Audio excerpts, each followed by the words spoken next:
The United Nations Economic and Social Council last year awarded Beit Izzy special consultative status, an incredible achievement for the agency and a just reward for its groundbreaking work.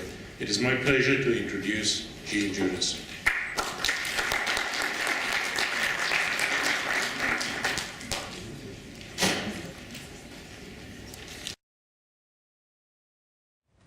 Good morning.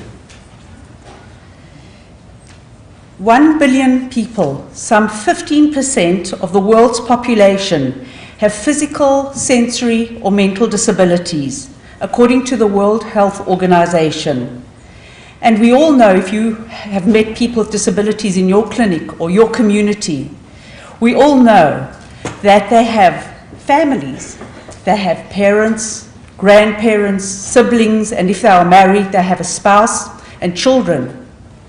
So there is a ripple effect of everyone touching the lives of a person with disability. So the 1 billion multiplies itself, if not more. The report found that the problems are aggravated by poverty. We all know that people with disabilities live in greater poverty than people who are not disabled. Stigma and discrimination. We all know employers who are not prepared to employ people with disabilities, or neighbours who go to court to prevent a person with a disability living next door to them. And then there are architectural and other societal barriers. Just think about the woman in a wheelchair who goes to the gynecologist and cannot get onto the examining table. And of course, we all know about the aging population and the lack of knowledge of healthcare and other professionals. So the message of the report is that we cannot continue to discriminate or ignore the needs of one of the largest proportions of the world's population. And I thank the organizers of this conference who are concerned about different forms of discrimination for putting this on the agenda today. There is robust evidence from research done worldwide that people with intellectual and developmental disabilities have poorer health and well-being. So it is really important that we are discussing this topic today. We at Beit Izzy Shapiro approach rehabilitation from a social model as opposed to the medical model which we've heard today, and I hope you will find some relevance in the way we approach rehabilitation. I first of all want to thank you, Dr. Leon Kadish, for inviting me to speak at this conference. Beit Izzy Shapiro is very committed to including people with disabilities in the community and to ensuring their quality of life, and you are all invited to come and visit us next time you're in Israel. Innovation. From my 30 years of experience in organizations, I have learned that innovative thinking is critical when addressing complex social problems that requires a fundamental shift in people's attitudes and institutions. In Israel, we know a lot about innovation. We're called the Startup Nation, for those who have read the book. And there's a lot of innovation in high tech, in medicine, in agriculture. But I believe that innovation is also about the way we understand and define problems, often leading us to making changes in our basic approach towards solving problems. And this often requires a paradigm shift. From my experience, a lot of the innovations actually happen from the ground, from our wonderful staff. Golda, I identify with what you said this morning. And I feel privileged to work with absolutely wonderful, passionate, creative, and caring people, staff members, who believe that there are always ways to help children and who have the courage to challenge the existing situation. 1 billion people. It is a number that is very hard to come to grips with. And so I want to tell you about one of those 1 billion people, a person that I've had the privilege to meet. I want to talk to you about Martin Pistorius. For those who might get confused, it's not Oscar Pistorius, who was the runner who shot his wife. Martin fell inexplicably ill as a young child, and within 18 months, he was totally mute and wheelchair bound, and he was locked inside his body. He could only move his head a little bit, his hand, also very small movements. He could smile, and he could also move his eyes. He was labeled by the medical institution as an imbecile. That was in the 1980s in South Africa. And he was put into a daycare center. He sat in the corner of this daycare center, day in and day out, doing nothing. They fed him, they changed his diaper, they cut his nails and his hair, they did physiotherapy. And of course, his parents, who were very dedicated to him, were totally exhausted. They were working full-time. He had 2 other siblings, and when he came home at night, they had to put him to bed and feed him supper and so on and so forth. No one really saw Martin, except one caregiver, an aromatherapist. She noticed that he had a spark in his eye, and she believed that there was more to Martin than met the eyes. And she fought and campaigned for him to get augmentative communication. You saw a little bit about that in the Blurview presentation. And I will fast forward now, and I want to tell you about what happened with Martin. It was found out that he was absolutely highly intelligent. He was brilliantly adept at computer technology. He went on to study at the Pretoria University in South Africa. He then taught there. He fell in love. He got married. And today he runs a web design business. It took one person who cared so deeply and who was able to look beyond the wheelchair and to see a window into Martin's soul and see that with the right environmental adjustments, he could escape a life locked inside his body. We invited Martin to our 4th international conference, and he and many of our other clients are really our greatest teachers.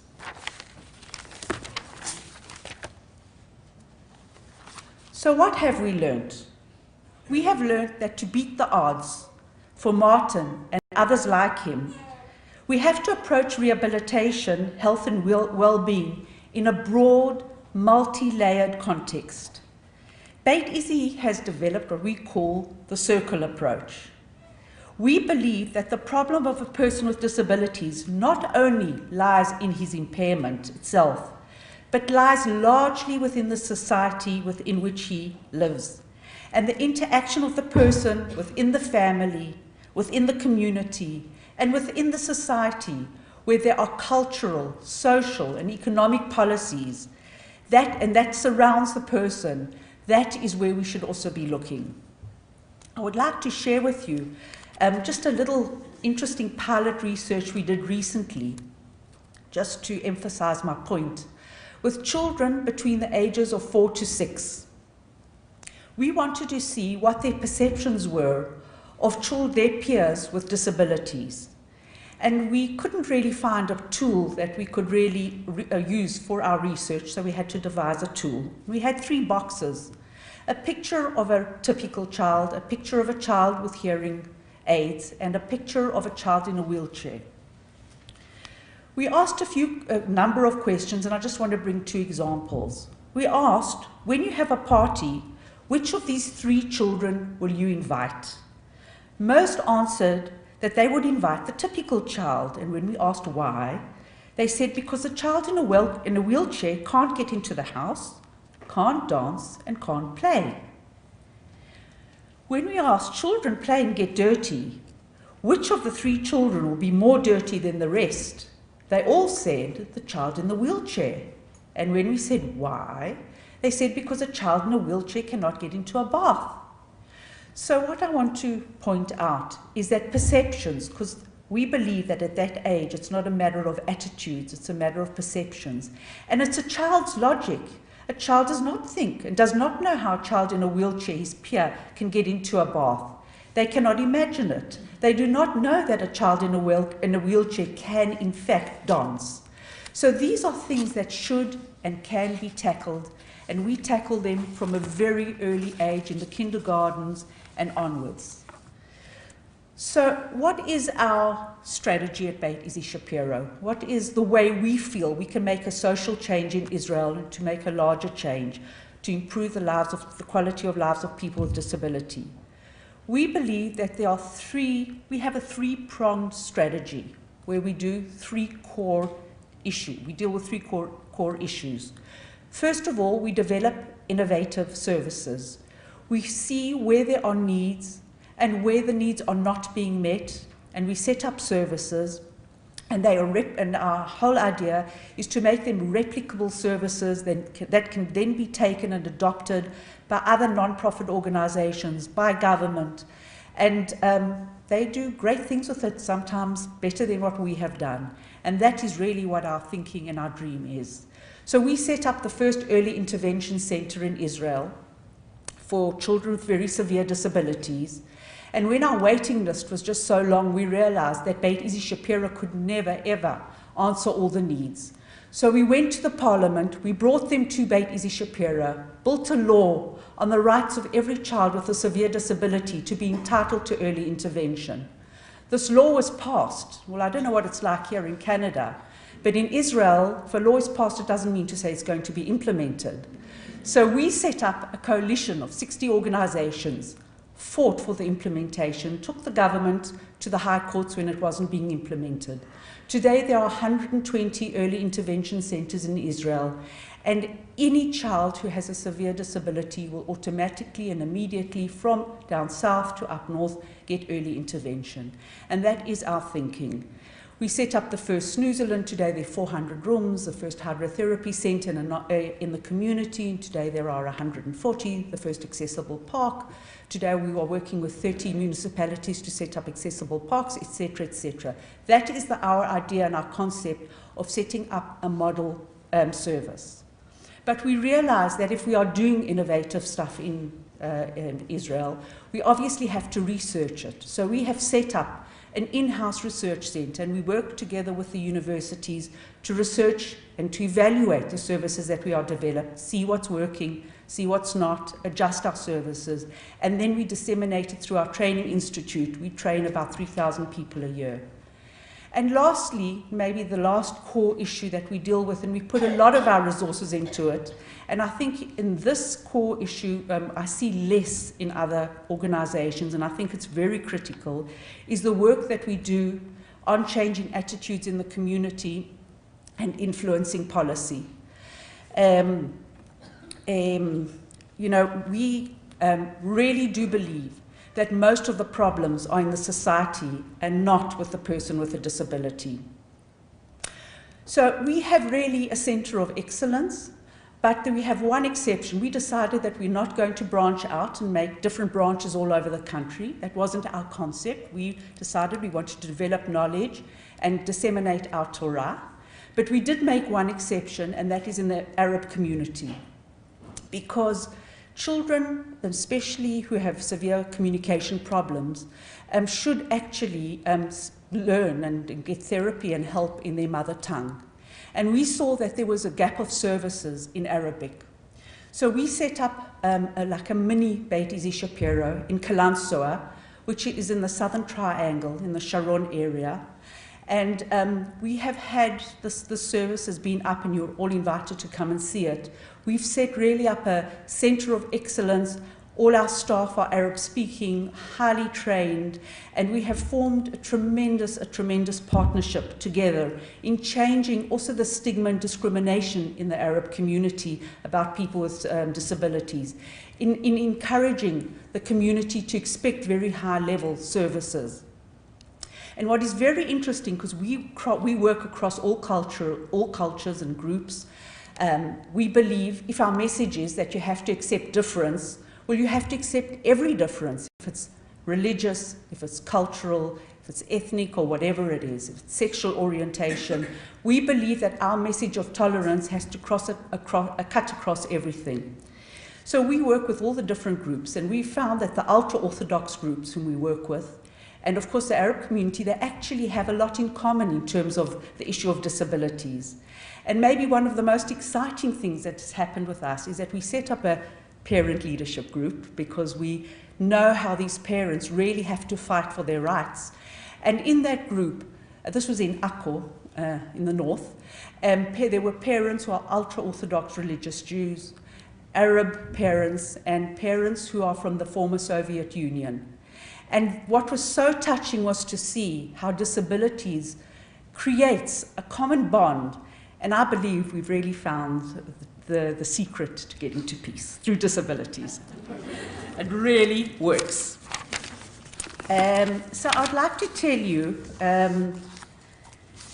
a little bit about our family orientation, and I was really very pleased to hear at Blurview to hear what you were talking about, because we have always believed that the families are our greatest partners and our greatest allies, and really they do need many support services themselves. And we all know that when there is a serious health problem, it impacts on the whole family. So just the other day, I was walking around Beit Easy Shapiro, and I went to our hydrotherapy pool. And I saw a mom there, and she had tears in her eyes. So I went up to her and I asked her if she was okay. And she said to me not to worry. The tears are really tears of happiness. So I asked her if she would share with me why she has tears of happiness. And she told me that she had always dreamt of having twins. My twin sister is here in the audience, so I certainly know about that special bond with twins. And she said that she'd always known about the special bond between twins, and that she'd always wanted, and she fell pregnant, and she had twins, except that after the birth, the doctors told her that her one twin, Ellie, had serious cerebral palsy, and he would never be able to stand alone, eat solid foods, and he wouldn't be able to probably talk, and they were unsure about his cognitive abilities. So she had always tried, of course this was very devastating for her, and she'd always tried to connect Ellie with his twin brother, and she didn't have very much success with this. So she told me that one day she brought Ellie's twin brother to the hydrotherapy pool because her babysitter had let her down. And Ellie's brother, who excelled in everything, very, very exceptionally talented young boy, saw Ellie in the water. Now, Ellie's brother was very scared of the water. He couldn't swim. And this was one thing that Ellie could do and he couldn't do. And he turned round to his mother and said to her, "I want to be just like Ellie." And of course, the mother couldn't believe it. Because when we do hydrotherapy in our center, we do it according to the Hollywick method, where you don't use any flotation devices so that our children can be independent in the water.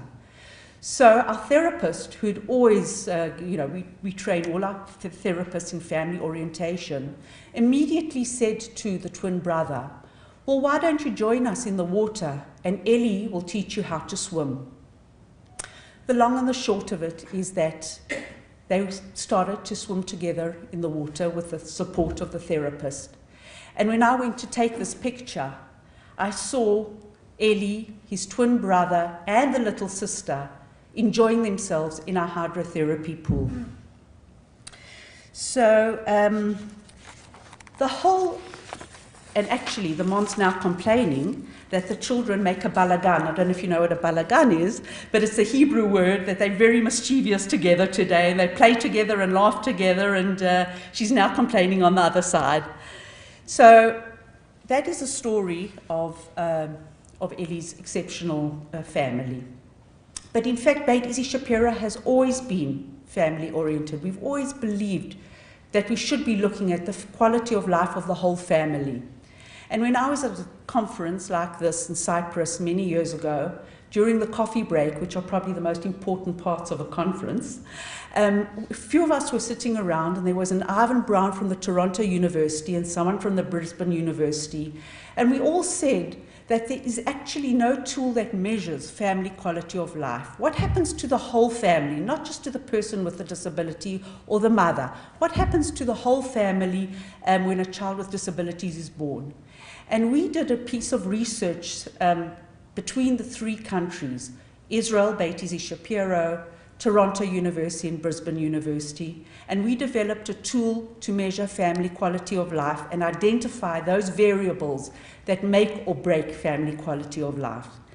This tool has been translated into 11 languages and has been applied in 22 countries.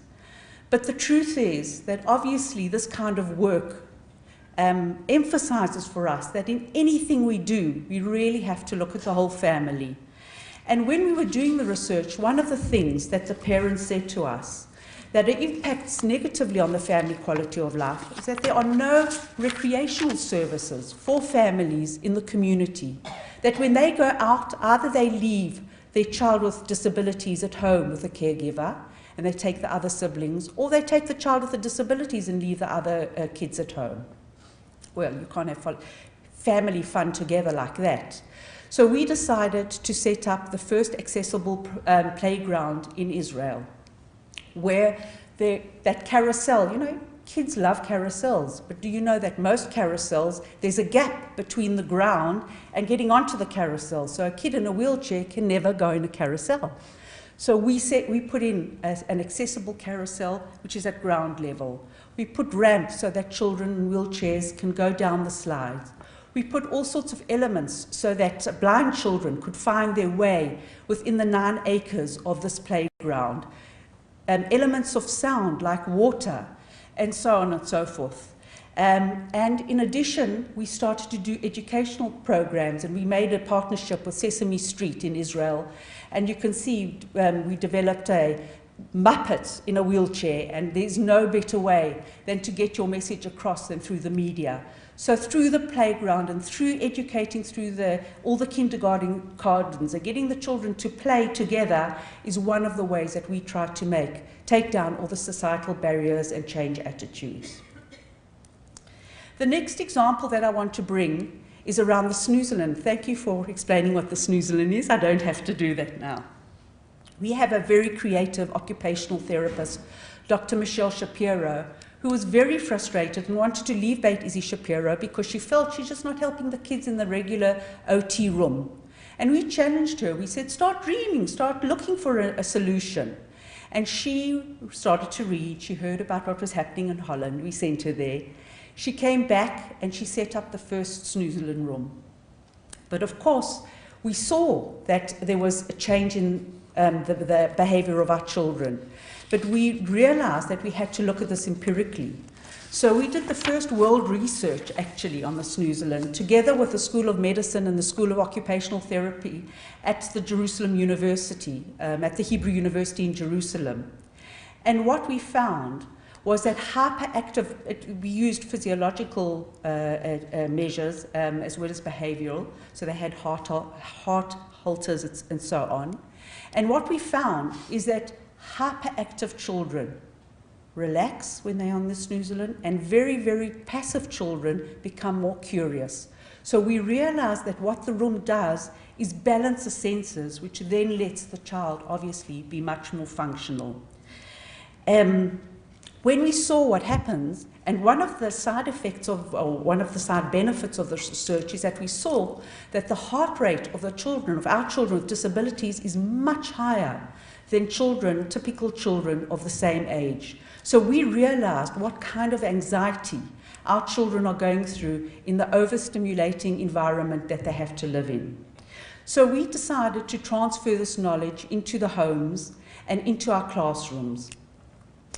And by the way, if anyone's interested in this research, I can give it to you afterwards. And of course, once you have research, you can go to government. We sat the government around the table, a few departments. It took 2 years to do that, but policy was made, and today, as I said, there are 400 rooms used in all different settings. In parallel to that, we set up a dental clinic not in the community for people with disabilities. And we saw that many of our patients in the dental clinic needed, not a lot, but some of them needed to have oral care under GA or with sedation.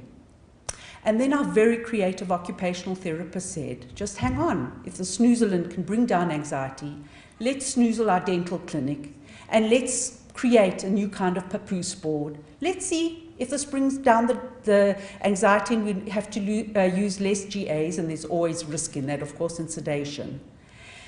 So again, we turned to our partners at the Hebrew University in Jerusalem, the School of Medicine and OT, and we did research there.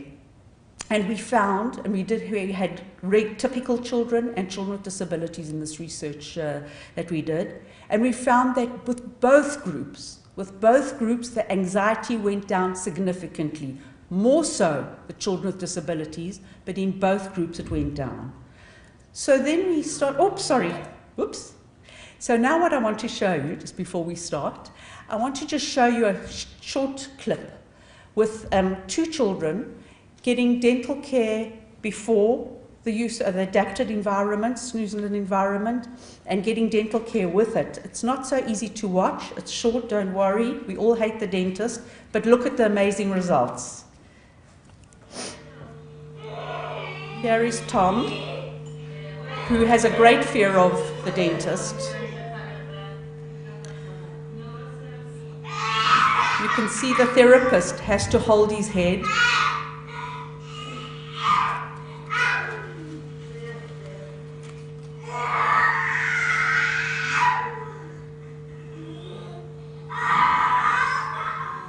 Now this is with adapted dental environment.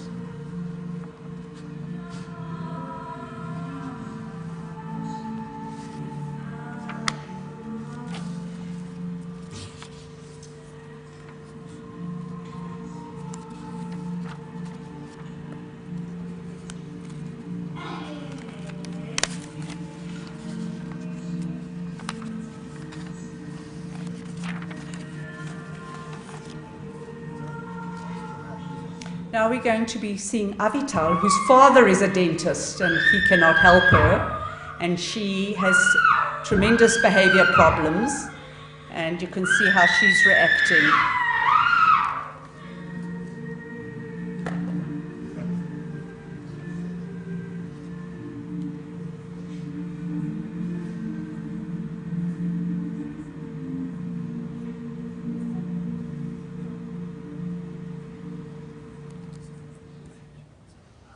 So after we had seen the results of this, we decided that we are committed to the transfer of knowledge to other areas as well. And because of a lack of time, I'll go straight to the example of the Department of Cystic Fibrosis at the Pediatric Schneider Hospital. They turned to us, Professor Hannah Klein, who's in charge of the department, and she said that kids who come to a department for treatment, which is life-saving and they have to get the treatment, they start crying in the parking lot.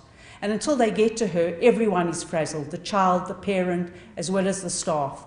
So she asked us to snoozle the whole department, and we are now completing the research, looking at the effects, but I can tell you that it is very significant, and I hope it will be published in the near future. So we have transferred this knowledge. We set up a snoozle, and they asked us to help them set up in the pediatric oncology unit at Schneider Hospital in frameworks for Alzheimer's, trauma, so it's really transferable knowledge.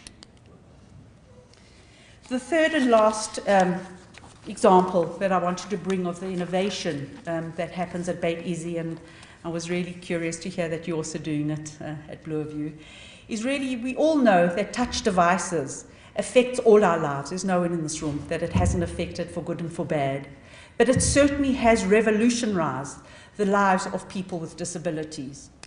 And parents and staff started to come to us to tell us that children with moderate to severe intellectual disabilities were finding their way on their iPads without really being shown. And these are children who have little motivation, little independence, and found it hard to concentrate. And we really were quite amazed by what we started to hear.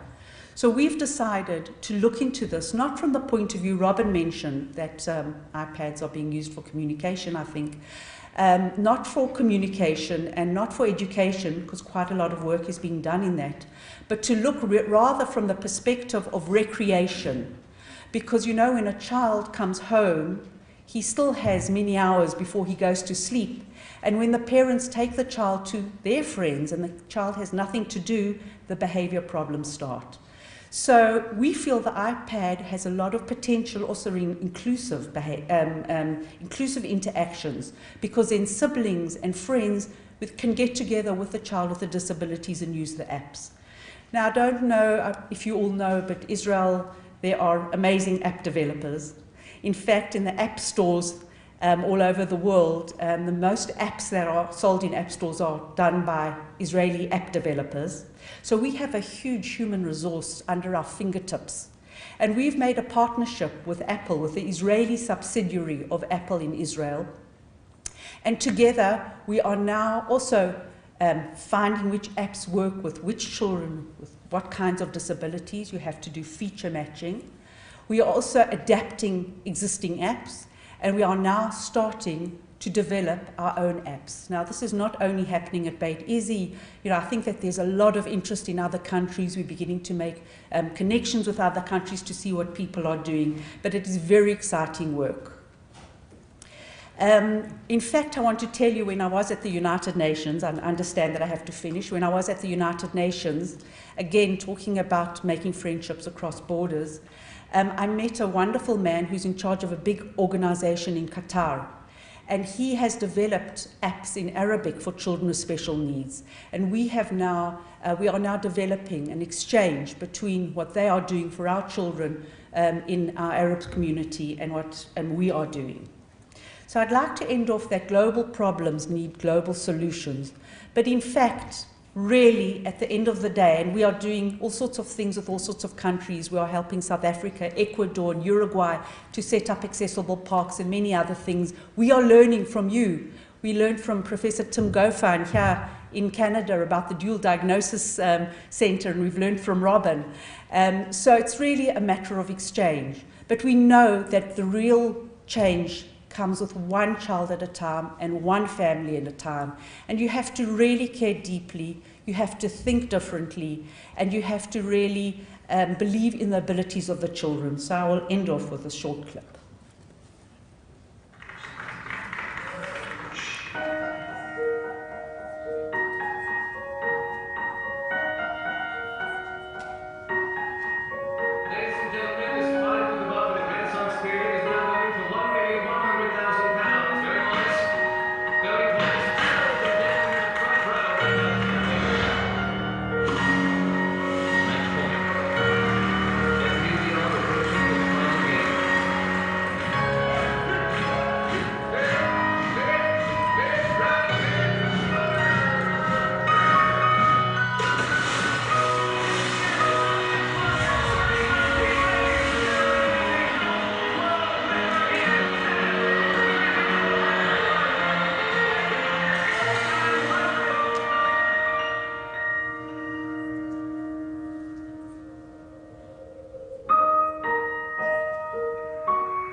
Thank you.